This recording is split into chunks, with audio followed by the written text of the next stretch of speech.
தமிழுக்கு நிகர் தமிழே, தமிழனுக்கு நிகர் எவரே. 2 அடியில் நம்மால் எதுவும் செய்ய இயலாது என்று எண்ணும் மனிதனிடத்தில் 2 அடி குரலில் எதையும் நம்மால் செய்ய முடியும் என நம்பிக்கையை ஊக்குவித்தது திருக்குறள்.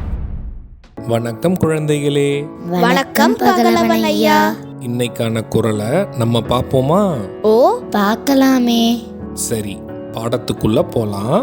இன்னைக்கான குறள் அதிகாரம் 73, அவை அஞ்சாமை.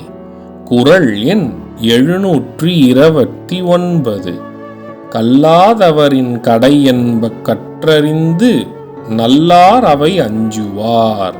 ஐயா, நீங்க சொன்ன இந்த குறளோட பொருள் என்ன? இதுக்கான பொருள், படித்திருந்தும் படித்தறிந்தோர் நிறைந்திருக்கிற அவையில் சென்று பேச பயப்படுவோர் படிக்காத மூடர்களிலும் கேடானவர்கள். இதுக்கு ஒரு உதாரணம் சொல்லுங்களேன். இதுக்கான உதாரணம், கல்வி அறிவு இருந்தும் கல்வி கற்றோர் நிறைந்த அவையில் பேச தயங்குபவர் கல்வியறிவே இல்லாத முட்டாள்களை விட கீழானவர்கள். நான் சொன்னது உங்களுக்கு புரிஞ்சுதா தீரன், இலக்கியா? நல்லா புரிஞ்சுது ஐயா. இனி இந்த குறள் எங்களுக்கு மறக்கவே மறக்காது. சரி பசங்களா, நாளைக்கும் இதே மாதிரி சுவாரஸ்யமான குறளை பார்ப்போம்.